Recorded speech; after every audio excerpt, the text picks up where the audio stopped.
All right. Well, thank you for joining us. My name's Tom Dufour with Big Sky Franchise Team. We'd like to thank you for joining us for another edition of the Navigating the Coronavirus Economy. We are already in week 11 of our series, and we are so grateful and thankful to have joining with us today Chris Baker, who's the president of Franchise Flippers. And he's going to be talking about a topic that's been coming up a lot with our clients, prospective clients, and other entrepreneurs, where people are saying, hey, is now a time for me to maybe consider selling my business? Or rather, maybe you're a franchisor and you have franchisees that are either thinking about closing, thinking about selling their company and saying, what should I be doing here? What should I be doing to help support the franchisees? How do I transition them over?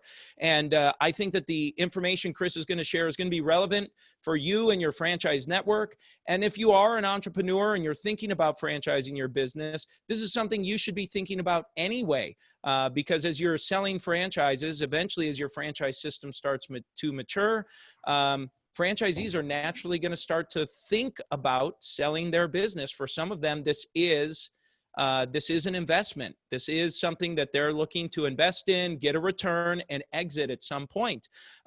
So with that being said, I'm going to turn things over to Chris Baker, and he will share his wisdom and expertise and give us some advice on selling businesses and supporting our franchisees through that process. Take it away, Chris.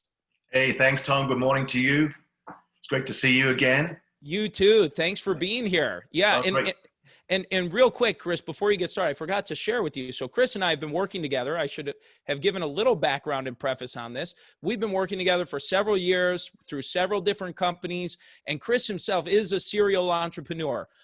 He's done all kinds of things. I'm sure he'll give you some background on himself. Hopefully you will, Chris. But he's been a serial entrepreneur and building and selling businesses and going through this whole process. So not only does his current company that he runs help support companies and franchisees and transitioning and selling those franchise units, but he himself has also been in the shoes of an entrepreneur who's built something and has looked to exit.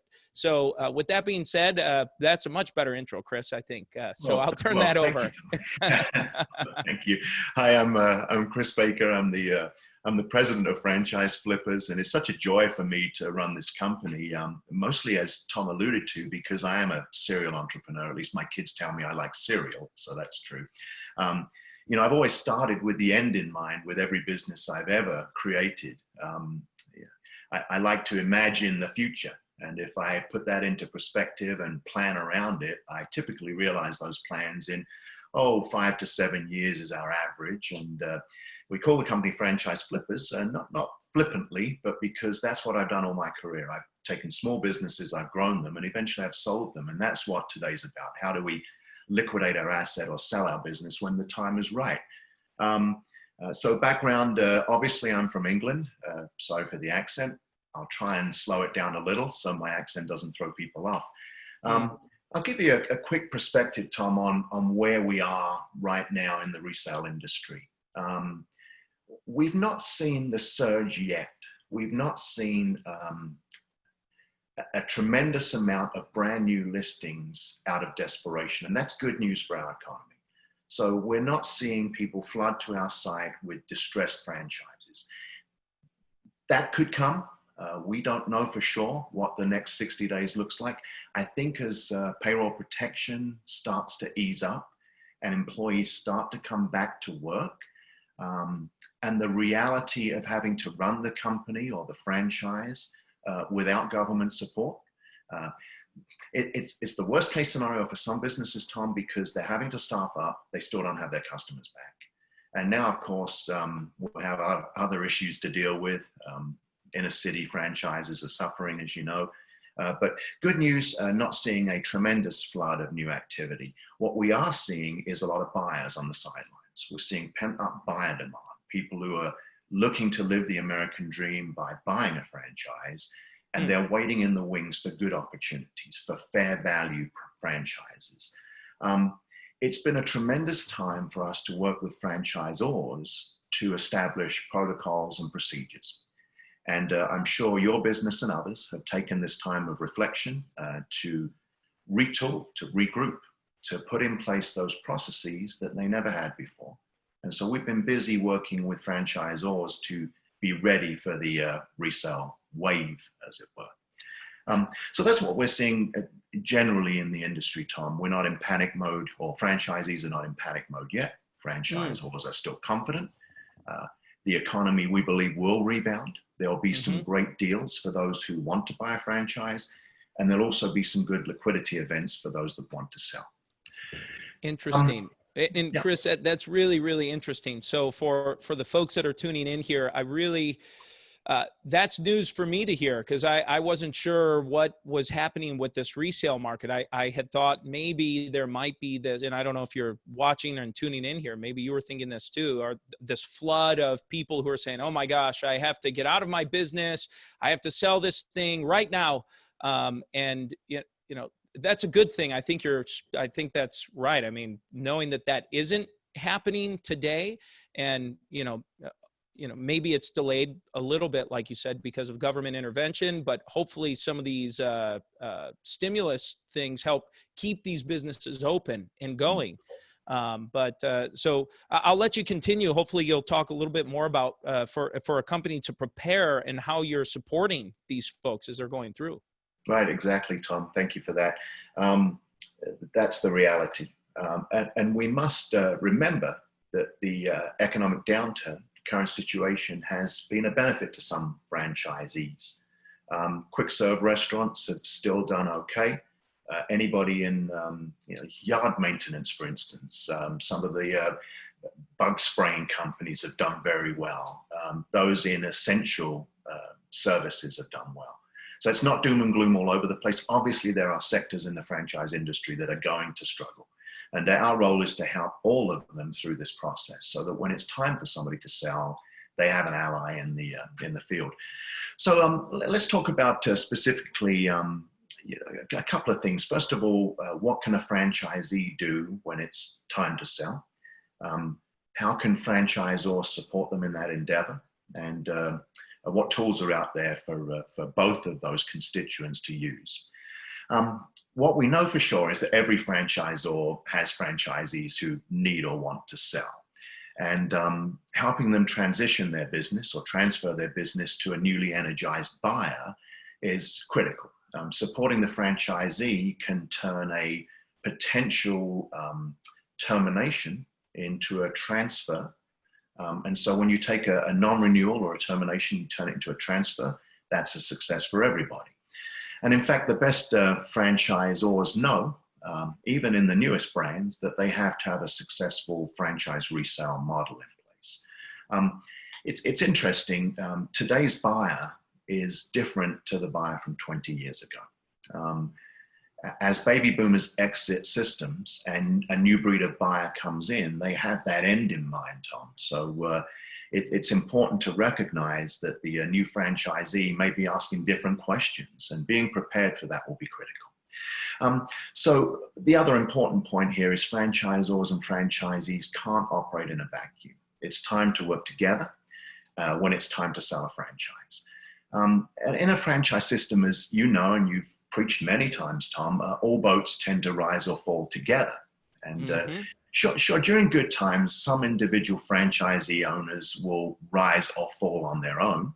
But I tell you right now, during difficult times, franchisees and franchisors will not survive, let alone thrive, without true collaboration, true commitment, true contribution to each other. So with that in mind, Tom, today's session, it shouldn't take too long. I'm thinking maybe 20, 30 minutes at most. Today's session will be helpful if you're a franchisee wanting to know what options and strategies are available to you. And if you're a franchisor who welcomes fresh ideas on how to help your franchisees. So let's put ourselves in the shoes of a franchisee. It is time to sell your franchise. First of all, right now, do not be in a rush. Breathe. Best advice we can give everybody is to just hit the pause button for a minute. I know there are circumstances where people are thinking about selling right now, they're desperate, they're in trouble, and they need to get out. But pause and think through things. Gather the right resources. The first person you should talk to, maybe your spouse or business partner, but the first outside resource is your franchisor. Find out what they can do to help you. It's important because oftentimes a franchisor has a first right of refusal. And so it will be critical to make sure that your franchisor doesn't have that first right before you actively market your business. They may be your best buyer. And later I'll discuss specifically with franchisors, again, their strategies and how they can help franchisees. So our recommendation is first to try for sale by owner. If anybody's ever sold a home, there's two strategies. You can engage experts to help you sell, or you can put a for sale by owner sign right outside the house. And if you're in a desirable location with a beautiful curb appeal in a great school district, there's a good chance that a family close by has been driving by your house and have been interested in buying it. So first, try for sale by owner as a way to gauge initial interest and to establish a selling price. Oftentimes, floating the idea of selling your business and putting a price out there will tell you whether it's realistic or not. And this is a low cost, low effort initiative to at least test the waters, if that makes sense, Tom. And remember, there is some pent up buyer demand. Customers of your franchise business may have always wanted to buy your business and never expressed it. So letting the world know that you're interested in selling for the right value price can help you sell when the time is right. So if you choose for sale by owner, clearly you'll need to advertise the business somewhere. It's not appropriate to put a big for sale sign in the window of your store. That can be a detractor. So first of all, ask the franchisor if they have a relationship with any business listing sites. There are several out there. And so first start with your franchisor and ask if they've got a business relationship with any site. Look for support from these listing sites. There are some that are purely sort of Craigslist for businesses. They don't offer support. They just essentially let you advertise your business. But find one that gives you an initial consultation. Somebody that's willing to speak on the phone with you about whether or not for sale by owner is the right strategy. Oftentimes people approach us, Tom, and they think that going it alone is appropriate. And you come to find out that it may not be the best strategy. Perhaps. And Chris, that's a great point. Sorry to interrupt, but that's a really, really great point. So do you, I don't want to kind of adjust the flow of your presentation. Will you be talking about later on an alternative strategy if you don't sell it by owner, if you engage a service or a network to help you with that? Do you talk a little bit later about that? Absolutely, yeah. We'll talk about your franchisor helping you. We'll talk about a business broker and whether that's perfect. If you think about the decision tree with for sale by owner, Tom, you can go it alone. You can advertise your business and you can find a buyer. A hybrid of that is listing it on a site and having them find the buyer for you and providing some resources to help you in that transaction. Sometimes people are afraid of the for sale by owner model because they don't know where to advertise their business. And what happens when they find a buyer? What do? Well, thankfully, in a franchise network, the franchisor walks that person through the acquisition, discovery day, etc. The buyer will be signing agreements with the franchisor. That's terrific. But we can introduce sellers to resources like an attorney who can close the deal. And so imagine finding the buyer, working with your franchisor to transition the franchise. But at some point, there's a closing. And there are attorneys that can do this inexpensively and can get a deal closed without having to use a broker. And we'll come back to how I think brokers add value later. So first of all, with assistance, find out if for sale by owner is a strong strategy for you. Know yourself. You might be the best ice cream maker, but you may never have sold a business, and it's an art form. So be true to yourself. Are you going to be able to sell your business yourself? So find a site that enables you to advertise your business. Should be inexpensive and easy to use, and they ought to provide quality buyer leads to you. Don't let your listing or your advertisement get lost in non-franchise businesses. There are business listing sites where you'll be lost in the shuffle of liquor stores and car washes, non-franchise type businesses. And so be sure to attract only serious resale franchise buyers. A lot of sites will offer help creating your ad. So if it's not a strong point and you need help to create your listing, there are certainly companies that will help you do that. And many have partnered with a franchise brand to shortcut the listing process. And so some sites have already partnered with your franchisor to build a listing already. Now all you have to do is add your content. Be sure that listing sites don't charge fees or commissions outside of what you pay for your advertisement. Tom, your screen's frozen. I just want to make sure we're still live. Yes. Yeah, okay, we're great. Here. All right, yep. Great. Yep. So make sure that you're not paying commissions or fees outside of what you pay for the advertisement. And again, it should be very easy and inexpensive to advertise your business. Look for companies that will list for around $9 to $10 a month as a starting point. And this is not a huge investment to get the word out about selling your business. A good site can also, again, connect you to resources like an attorney when it is time to close the business. Don't be fearful of what happens when you actually find a buyer. The other issue we see is, how do I value my business? What should I charge? What's my listing price?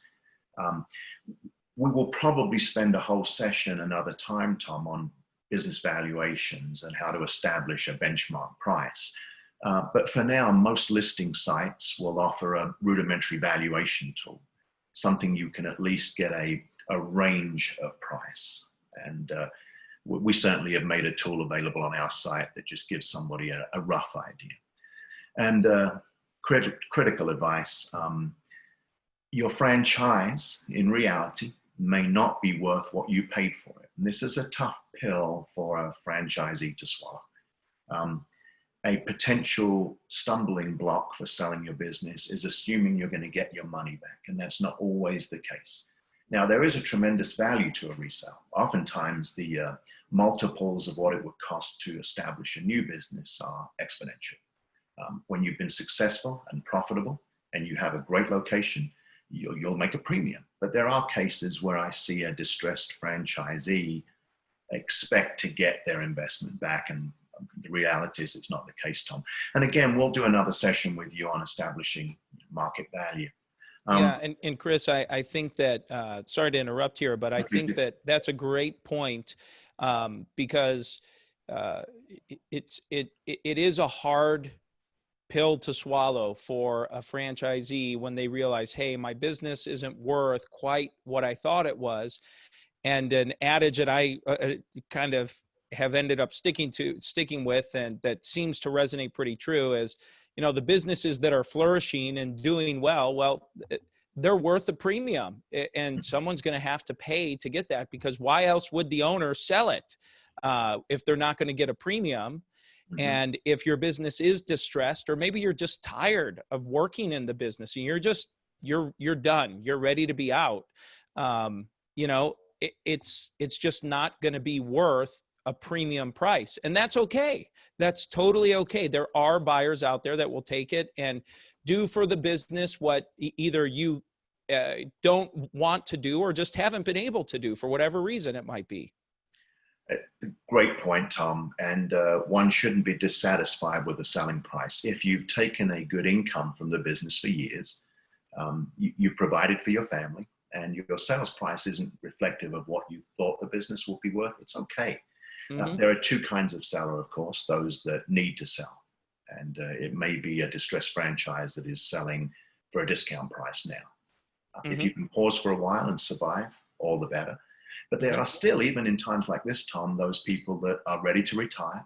They've built a great business. They're selling it for a premium. And so we tend to divide our sellers into need to sell and want to sell. I see. Okay, very good. The first thing, of course, when you're talking about valuation, ask your franchisor. We'll cover this a little more later about franchisor help, but your franchisor may have already established some benchmarks for resale values. And so they may also have in their right of first refusal multiples that they've established where they say, look, I'll buy your business for this multiple. And again, part of the valuation series we'll do later, we'll get into more detail about buyback provisions for franchisors. So find a great listing site for sale by owner, franchise specific, and partner with them to determine whether or not for sale by owner is the right strategy. And now you're ready to create a listing. And I'll say this first of all, Tom, you can't overestimate the power of your brand. The great thing about a franchise system is your brand is one of your biggest assets. Now, I get the fear of not revealing brand when you're listing your business. There's a misconception sometimes that your employees may find out. Well, it's very unlikely that they're looking for a business for sale on a listing site. And if they are, they might be the right buyer. True. And so, people say, well, what if my customers find out? Well, again, Tom, the customer might be your number one cheerleader. And either they might like to buy it or they know somebody who will. So I encourage people not to be fearful. If your franchisor allows you to disclose the brand and use their logo, do it. So harness the power of the franchise brand is important. And in franchisors, I encourage you to allow that. If it isn't possible, or if you really are fearful and don't want to leverage the power of the brand, most sites offer an incognito setting where you can say something like, established lawn care business for sale instead of a brand. And we allow people to advertise using a county instead of a city. And so you can, for instance, say lawn care business for sale in Larimer County without revealing the specific city if you're fearful. But again, I encourage people, be candid about your brand. Also be candid about your reason for selling. And Tom, you just mentioned this. Just because you may not have been the best fit for the business, doesn't mean somebody else won't be. Franchisors do such a great job through discovery of really matching the right candidate to the role of the franchise, but be realistic and be honest about why you're selling. They're going to find out anyway. And so be transparent. We sometimes have a savior complex, Tom, that we're the only person who can run the business. We're the only person who can save the business. And all of our customers shop with us or buy from us because of us. And it's not the case. I frankly don't know most of the owners in the franchises around my house.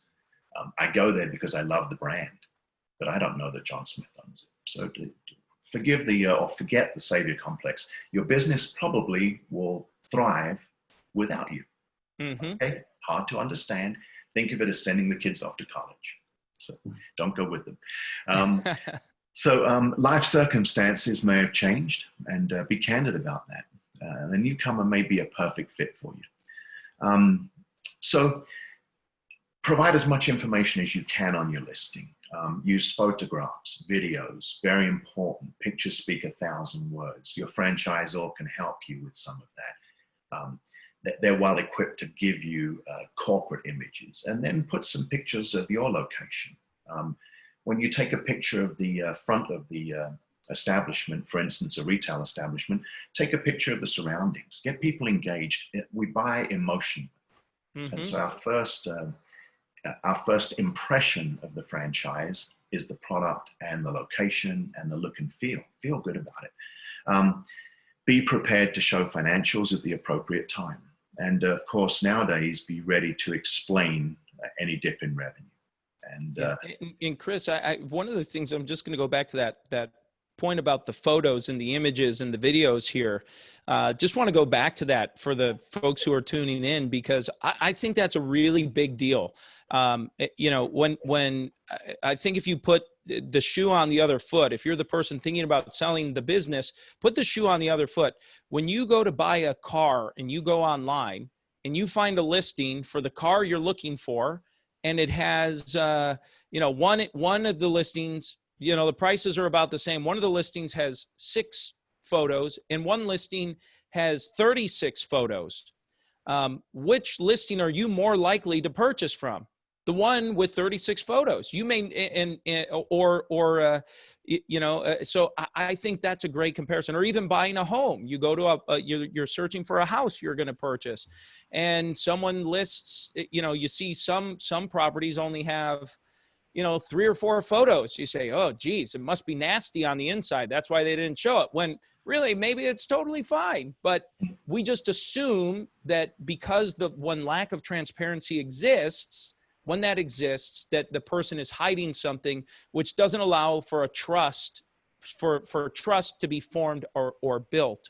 So that is great wisdom. And anyone who's tuning in here, that's the first time I've ever heard someone describe it the way that you have, Chris, about a business listing. Because usually when I've gone through with clients or other people that I've helped through this process, it's like you know, a question mark box that's listed up, and it says, well, it's in the restaurant business or the sandwich business. It's like, well, that doesn't help me a whole lot here. So that's a really, really interesting point, as just for our listeners here to take away with them as they're thinking about doing this. So thank you for sharing that. I completely agree, Tom. You know, it's a great idea to shop your own business. And so act like the buyer. Approach your business, literally walk up to your business, or act like a client, or have a friend act like a client. And walk yourself through the process of buying the business. Everybody who owns a franchise bought it one day. Remember back to the reasons you bought it. And even if times are challenging, there were times when it was good, and you made the decision to buy for a reason. The franchisor had the right tools in place, the corporate videos, the pictures, the sales folks. What was it about the brand that attracted you in the beginning? The chances are those things have not changed. Those fundamentals are still there for a new buyer. So pictures speak 1,000 words. If you can do a video, great. Don't get hooked up in the quality of the video.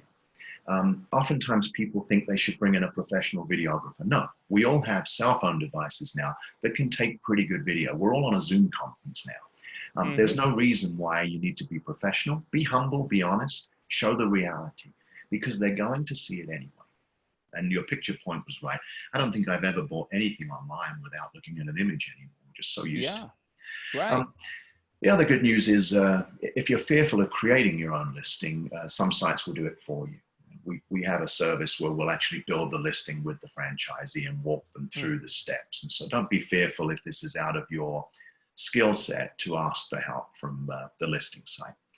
And again, we'll do another session, I think, Tom, if you're okay with it, on creating a great listing and how to take pictures and things. Yeah. And so the audience knows Chris had reached out ahead of time and said, hey, there's a whole lot of information here when you start selling a business. And so we're going to be doing some additional sessions here on different things you can be doing and how to do it, on pricing and building the listing, like you mentioned, and some of these other things we'll be incorporating in down the road as a support mechanism for your franchisees in your system, and then for our entrepreneurs that are maybe independents.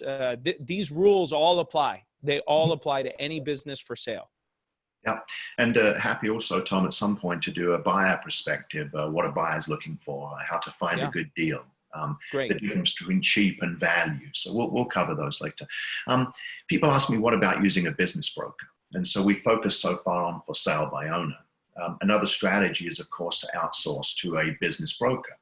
And there are great brokers out there, really great business brokers when the situation is right and it's appropriate when it's appropriate. We suggest that people try for sale by owner first. Inexpensive, $10 a month. Try it, see if there's initial interest. But if you need a broker, find a trusted advisor or a listing site that can refer you to somebody. It's important to know that these brokerage services work best for franchises that are being sold for over $100,000. The reason, Tom, is that most brokers have a $10,000 to $15,000 minimum commission. Hmm. And so if you're a distressed franchise selling for $20,000 to $30,000, and there are those opportunities out there, a broker may not be the right choice. So it's not without its challenges. 10 to 15% commission, and oftentimes a broker again has a $10,000 to $15,000 minimum commission. So if you're under $100,000 in sales price, for sale by owner may be a better strategy. Some brokers don't want to work with franchises. The reality is there are three constituents, four in fact. You have a buyer, you have a seller, you have a franchisor, and you have a broker. And when you add the franchisor into the mix, it's another person to sell the buyer to. Right. We offer brokerage referrals. We've built a network of qualified brokers that understand franchises and will work with franchisees in a specific way. Again, not like selling a liquor store or a car wash, specialty market. They also, by the way, sometimes have to deal with a landlord, which even complicates things more, right? And you will need some professional help to negotiate your lease. And oftentimes we'll suggest bringing in a broker when a lease is a part of the sale.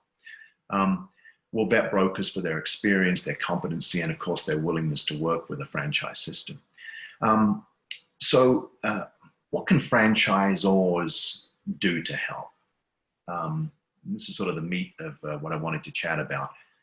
First thing, number one, acceptance. Guidance Financial says that about 62% of franchises are owned by baby boomers, guys like me. And they're going to be looking to exit the system no matter what, sometime in the next decade. Some franchisees may need to sell right now. We've talked about the economy and the need to sell now. Others may not be able to weather an economic downturn or another one. Look, if you're 15, 20 years into your franchise business and you've gone through 2008, you've gone through 2020, your capacity to weather another downturn is diminished, especially if you're in your 60s and your entire retirement is tied up in the business. Point is, Tom, that this wave's coming. And outside of COVID, with 62% of people being baby boomers, it was coming anyway. It just may have come a little quicker than we would have liked. No matter what the reason, providing resale guidance and support, having partners lined up to refer your franchisees to, again, can turn terminations and non-renewals into successful transfers. This certainly, as we know as franchisors, can help with item 20. Nobody wants a high level of terminations or non-renewals. And so focus on transfers. By taking proactive steps now, great time to build these processes into your franchise operation. Again, you can protect royalty streams and provide tools for your franchisees to live the second half of the American dream, selling a business when the time is right. So that sort of acceptance. Next is attitude. Encourage a culture of open communication so you're the first person a franchisee calls. It's amazing to me, Tom, how many times I hear, I'm listing with you, but I don't want to tell my franchisor. I don't want to put the brand on here because my franchisor will be mad at me. Stop. Encourage open communication with your franchisees. Great franchise brands already have it. Some people need to do a better job of fostering good communication. And that's a shame. Fix it. You don't want to be the parent the kids call when something's wrong. I've got two daughters in their 20s now, and I remember, being the dad they could come to with anything. Be the franchisor or your franchisees feel free to come to you with anything, even when times are challenging and it's time to sell. Just build trust and credibility and have their best interests at heart. The greatest franchise brands now are franchisee-centric, put their franchisees first. And I know every brand you work with, Tom, you've imparted this knowledge on all of them, franchisees first. So foster that from the beginning and especially at the end. Don't dismiss them because they're selling. They may buy another unit later. Don't expect your franchisees to be great salespeople. they're never going to be as good as your sales development team. Tom, you know that there are professionals out there that sell franchises. Mm-hmm. You can't expect your average franchisee to be as good, which means you've got to give them the tools they need to be as good. So next would be aptitude. If you have internal resources to manage the resale process and transfer, that's great. Larger brands, Tom, have staff of people or one or two individuals that are focused now on resales. Unfortunately, it sometimes is the person who draws the shortest straw that ends up with the resale process. You've got a development team of 4 or 5 people, and it's draw straws to see who has to handle resales. That's changing. Find a specialist, somebody who has a heart for resales. This also helps avoid channel conflict. If you've got a lead that comes in and there's a new opportunity in a neighboring county, you want to sell a new territory, or do you want to sell a resale? And so having a point person for resales will help avoid channel conflict. Give your franchisees the tools they need to succeed. And give your resource, the internal resource, the tools they need. Referral partners, Rolodexes we used to have of resources they can call on for help. Take a fresh look at your FDD and your franchise agreement. And I couldn't encourage people more to use people like Tom, legal counsel. Look to Big Sky to help you evaluate your FDD and your franchise agreement. If you're new to franchising, what a great opportunity now to work with somebody like Tom and bake into your FDD and agreement process what happens when you're ready to sell. We didn't think of this 15 to 20 years ago, but nowadays the new breed of buyer is going to ask the question. So with Tom's help, take a look at the FDD, take a look at the agreement, and make sure there are provisions in there for what happens when it's time to sell.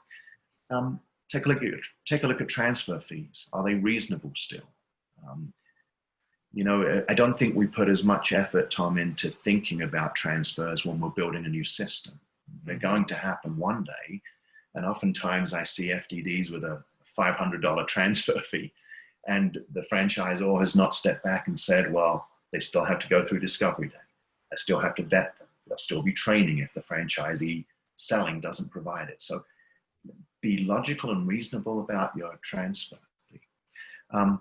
Is there a right of first refusal provision in your FDD? Typically, we see that in item 17, for those of you that have it, but make sure there's a first right of refusal provision if you think that's appropriate.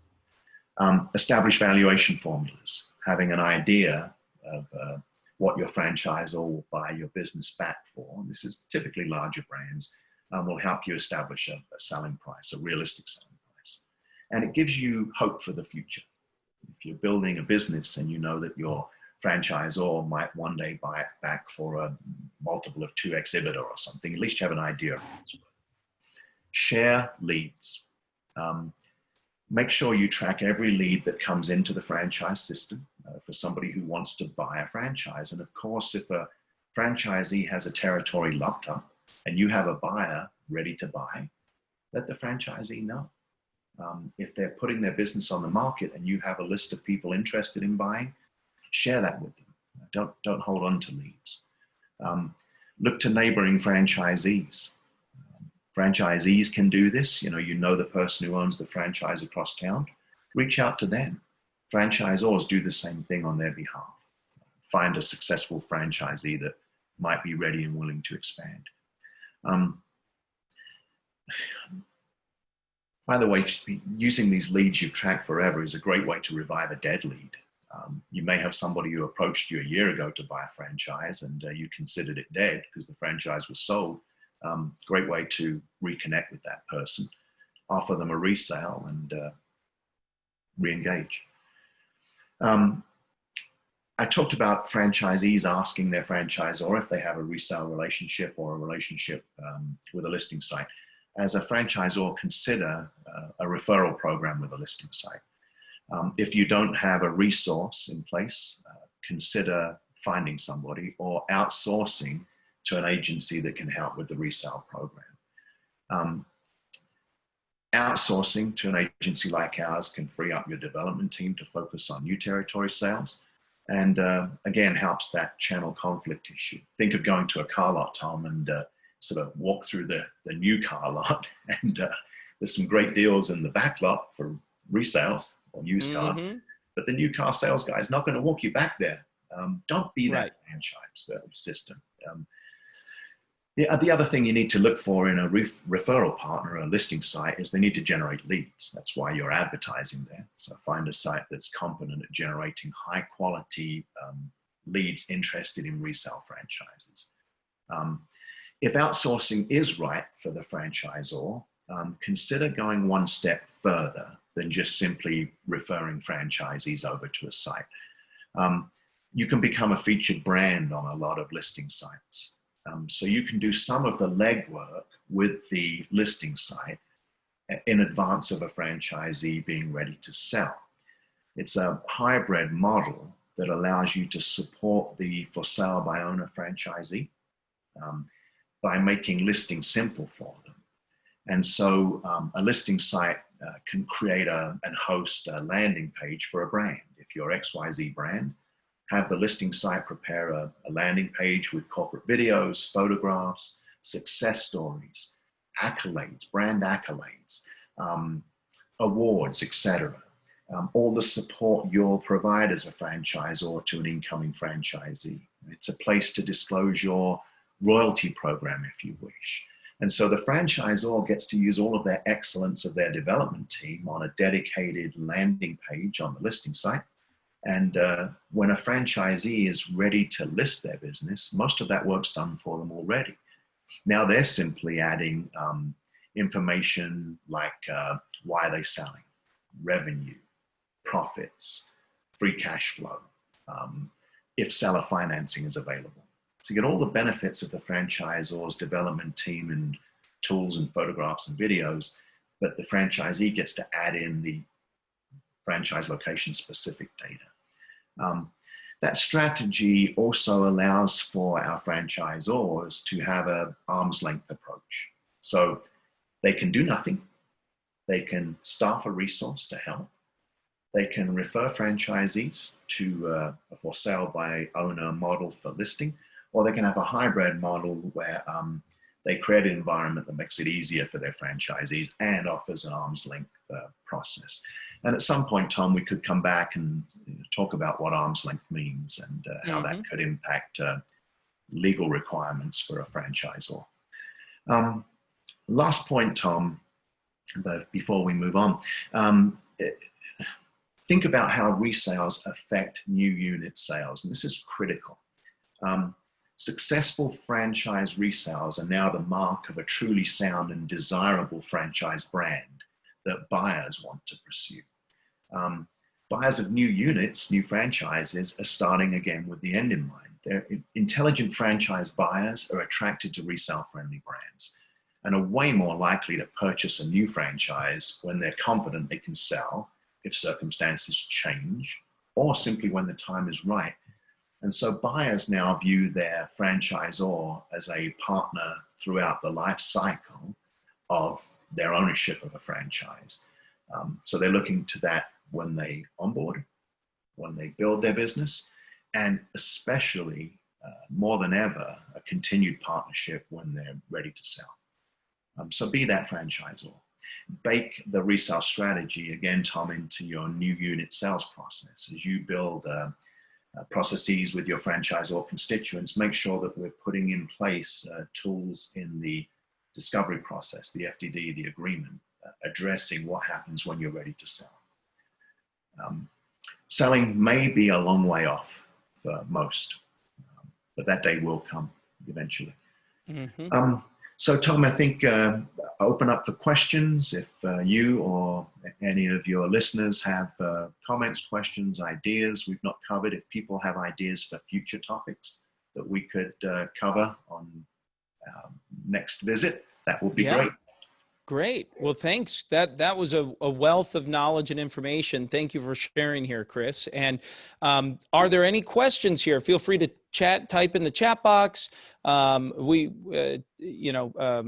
Make notice and we'll make sure to answer the questions for you. while you're all thinking about that, I think it is a point well taken here. I don't know if this number is true, but it's something that I've heard over time, which was that there's an average franchisee stays in the system for about 7 years.